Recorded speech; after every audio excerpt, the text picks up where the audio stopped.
कि all India human right council always लोगों के राइट्स के लिए लड़ता रहेगा, लोगों के राइट्स के लिए बोलता रहेगा। और हमारा ये राइट्स इस देश का संविधान हमें देता है और इससे हमें कोई रोक नहीं सकता।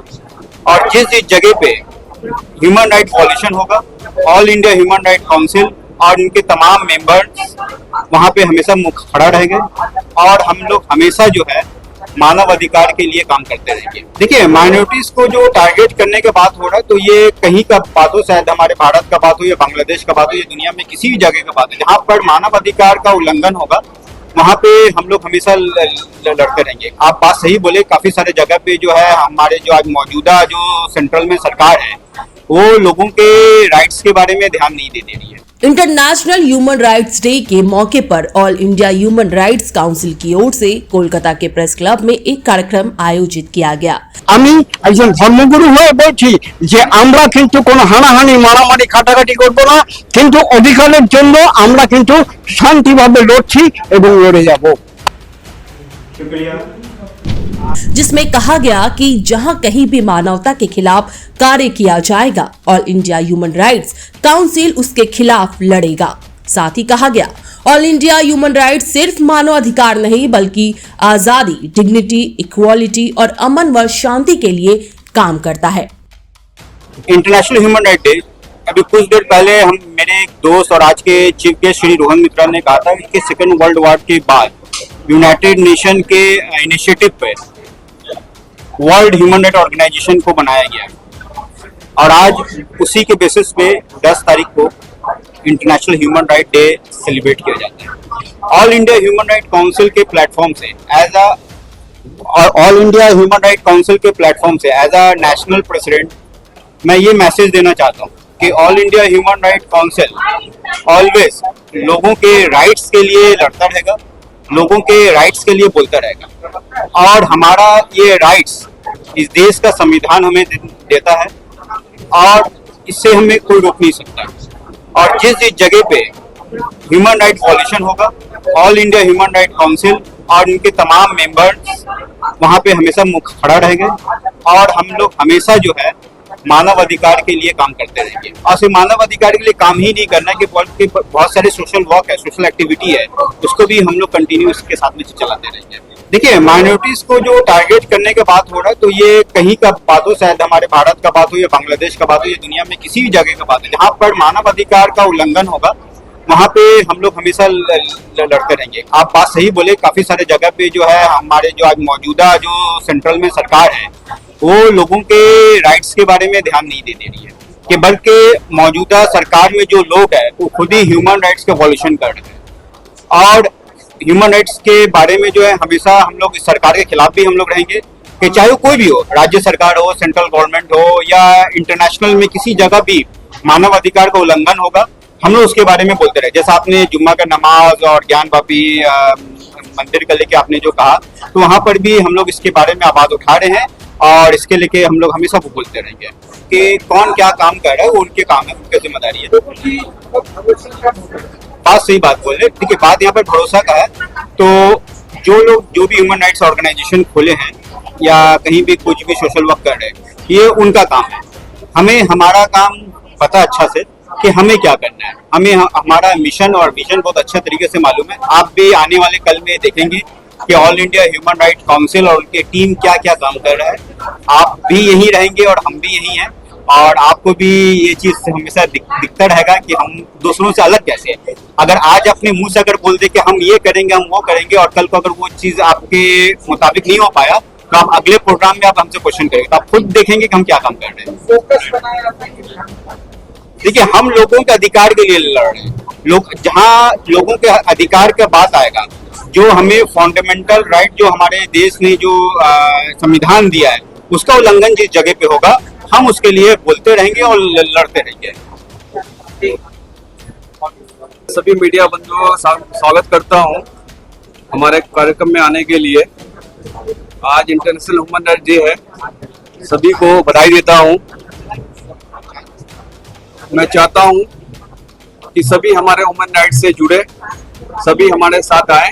आपको बता दें, इस कार्यक्रम में All India Human Rights Council की ओर से national president Syed Atif Shah, national vice president Jitendra Pal Singh, chief patron Rohan Mitra, national chairperson women cell Meeta Chakraborty, treasurer doctor Syed Masood, general secretary Ranjit Kumar Gupta, Prashant Sardar समेत सभी टीम मेंबर्स मौजूद थे।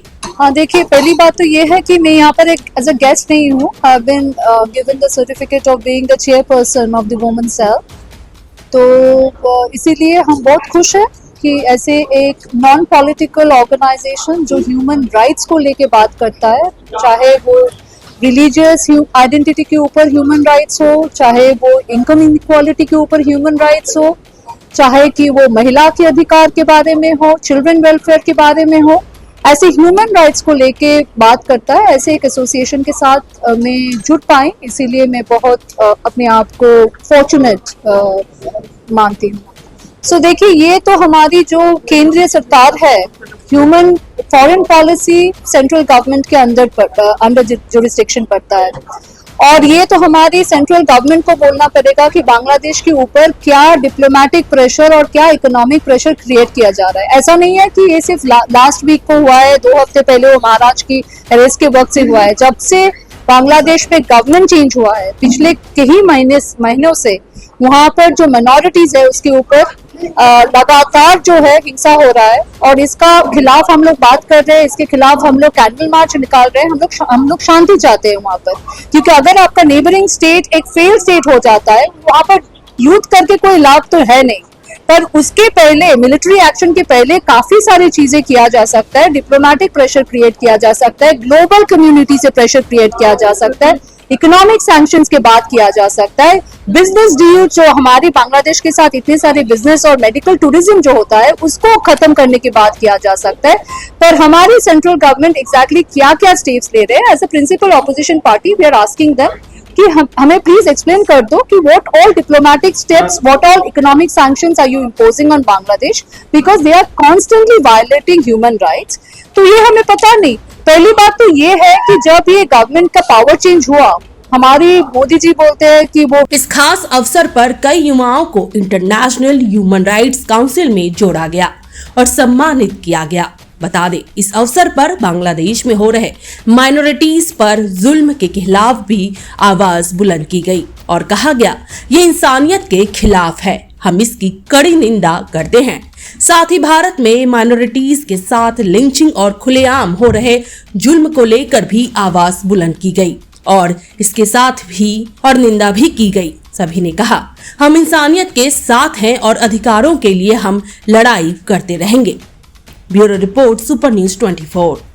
কথা হচ্ছে যে আজকে ইন্টারন্যাশনাল হিউম্যান ডে এবং আমরা ন্যাশনাল হিউম্যান রাইটস কাউন্সিলের থেকে আমরা আজকে একত্রিত হয়েছি মানুষের যে অধিকার সেই অধিকার যেন বাস্তবে রূপায়িত হয় এবং আমরা যারা সকল সদস্য এবং সদস্যরা আছি তারা এটা দেখব যাতে আমরা এই যে অধিকারকে, মানুষের অধিকারকে কিন্তু আজকে কিন্তু খুব বঞ্চিত হচ্ছি আমরা, সেই অধিকার থেকে যেন তারা বঞ্চিত না হয় সেই ব্যাপারে কিন্তু আমরা প্রথম দিন থেকে কিন্তু লড়ে যাব এবং লোকে যেন বুঝতে পারে বা জানতে পারে যে মানবাধিকার কাউন্সিল যে কথাটা বলেছে সেই কথাটা কিন্তু বাস্তবে রূপায়িত হয়েছে এবং আমরা সকলে মিলে, আমি একজন ধর্মগুরু, আমি কিন্তু অধিকারের জন্য লড়াই করি এবং আজকে এই প্ল্যাটফর্মে আমি কিন্তু অনেক বড় প্ল্যাটফর্ম দেখেছি, আমার বয়স কিন্তু অনেক, কিন্তু এই যে হিউম্যান রাইটস এই যে কাউন্সিল,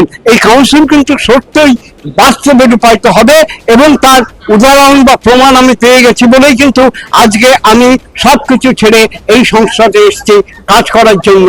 এবং আমি একজন ধর্মগুরু হয়ে বলছি যে আমরা কিন্তু কোনো হানাহানি মারামারি কাটাকাটি করব না, কিন্তু অধিকারের জন্য আমরা কিন্তু শান্তিভাবে লড়ছি এবং লড়ে যাব। फर्स्ट हम लोग को मिलकर चलना पड़ेगा, हिंदू मुस्लिम सिख ईसाई सबको मिलकर चलना पड़ेगा और आदमी को समझाना पड़ेगा। ये जो मैंने इलिटरेट जो है उसको सिखाना पड़ेगा, जैसे वो लोग सही से आदमी को समझाए, सही से हाथ जुड़े, क्योंकि हम लोग का ब्लड सबका एक है, हम लोग सब एक, हिंदू में सबका ब्लड एक है, काटने से खून एक ही आएगा। तो हम लोग को इस संगठन में पहले हमने सैयद आसिफ साहब को हम शुक्रिया करना चाहता हूँ जो इस ऑल इंडिया काउंसिल के प्रेसिडेंट है, तो हम लेके जुड़े हुए हैं संघ में, और हम लोग मीडिया लोग को हम लोग बहुत अभिनंदन चाहता हूँ जो हम लोग को साथ दे लोग। हाँ, ये बहुत गलत हो रहा है, ये असल में मैंने ये चीज बने ये लोग चाहता है जो आदमी से लड़ाए हिंदू से लड़ाए, ये लोग एक तो फालतू कमेंट बता रहा है जिसमें सबसे मैंने झगड़ा हुआ है, कुछ एक तो पॉइंट खोज रहा है, क्योंकि हम लोग सब मिले हुए इसको पॉलिटिकल जो है हम लोग मोदी गवर्नमेंट, दीदी गवर्नमेंट, ये लोग सब मिला हुआ है, मिल के ये सब काम कर रहा है। ये सब हम लोग का काम का, हम लोग ह्यूमन राइट में, हम लोग आदमी के संघ में हम लोग चाहते हैं मिल के जुड़ के सही से हम लोग चलना चाहते हैं सबको लेके। नहीं, ये नॉन पॉलिटिकल पार्टी है, ये नॉन पॉलिटिकल पार्टी, हम लोग सच्चे रास्ते में जाएंगे।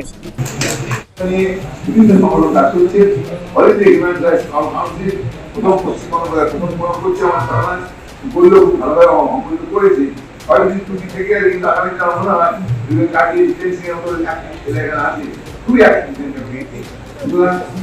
ভয় জানেন যে আপনার ভয় নিয়ে আমরা একসঙ্গে কাজ করছি, আমাদের লিগাল চেয়ারম্যান করেছি, আপনাদের কোনো অসুবিধা হলে আইন ইন্ডিয়ান হিউম্যান রাইটস কাউন্সিলের চিফ প্যাট্রন আমাদের বানানোর জন্য অসংখ্য ধন্যবাদ।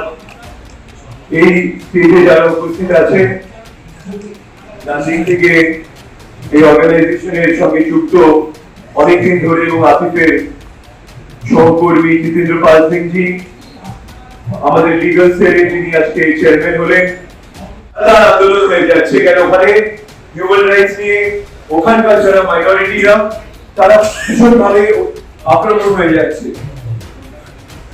আমরা এখানে বাংলা থেকে এখানে এটাকে আমরা কিছুদিন আগে আরজি করার জন্য জাস্টিস চাইতে রাস্তায় নেমেছিলাম, মহিলাদের সুরক্ষার জন্য, মহিলাদের অধিকারের জন্য, মানব অধিকারের জন্য, ধর্ম জাতি নির্বিশেষে সব মানুষ যদি ইকুয়াল রাইটস পায় সেটার জন্য, ইনকাম ইকুয়ালিটির জন্য। জার্নালিস্ট বন্ধুরা, মিডিয়া বন্ধুরা, আপনারা যাতে আপনাদের জার্নালিস্টিক ইথস অনুযায়ী কাজ করতে পারেন সেই জন্য মানব অধিকারের রক্ষার জন্য অল ইন্ডিয়া হিউম্যান রাইটস কাউন্সিলের দরকার আছে।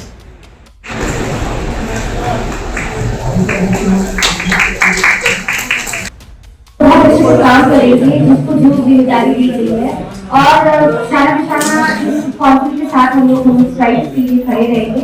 और यहाँ पे देख रहे थे कि बहुत कामयाब रहा है प्रेस क्लब में ये प्रोग्राम, तो सारे लोगों को थोड़ी और ये अप्रिसिएशन का सेशन चला है, लेकिन नेशनल हम लोगों के नेशनल प्रेसिडेंट आसिफ सर को हम लोग चाह रहे हैं कि हम लोग भी सम्मानित करें अपनी तरफ से। तो ये छोटा सा लव ऑफ टोकन आपके लिए, आई होप कि पसंद आए।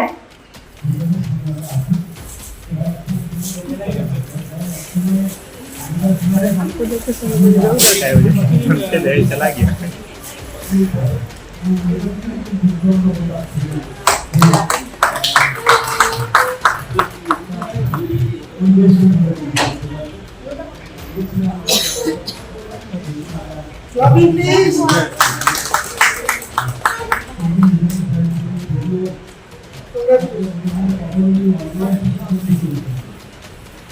शुक्रिया आज सम्मानित करने के लिए।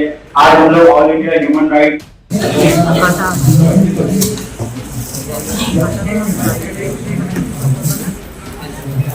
बंगाल कंसल्टेंट ने एक खास सुविधा शुरू की है जो आपको अपोलो हॉस्पिटल और Asian institute of nephrology and neurology तक आसानी से पहुंचने में मदद करेगी। यहाँ आपको मिलेंगे कई तरह की मेडिकल सर्विसेज जैसे डॉक्टर अपॉइंटमेंट्स, एयरपोर्ट और रेलवे स्टेशन से पिक एंड ड्रॉप फैसिलिटी और स्मूथ व्हीलिंग प्रोसेस। इनका कोऑर्डिनेशन टीम आपकी मदद के लिए हमेशा तैयार है, जो कि हिंदी, बंगाली एंड इंग्लिश में बात कर सकती हैं, ताकि आपको कोई दिक्कत ना हो। आपको रहने के लिए बेहतर जगह और गाइडेंस की भी बिना किसी रजिस्ट्रेशन फीस के मिलेगा। अगर आपको चेन्नई के अपोलो हॉस्पिटल या AINU में cardiology, neurology, nephrology, orthopaedics, liver transplant, kidney transplant या रोबोटिक सर्जरी जैसी ट्रीटमेंट्स लेनी है तो देर किस बात की। अभी कॉल करिए बंगाल कंसल्टेंट को। उनका मोबाइल नंबर है 9147359708। आप अपने ट्रीटमेंट डिटेल्स भी इस नंबर पर भेज सकते हैं। इस मौके का लुत्फ उठाएं और अपने स्वास्थ्य का ख्याल रखें।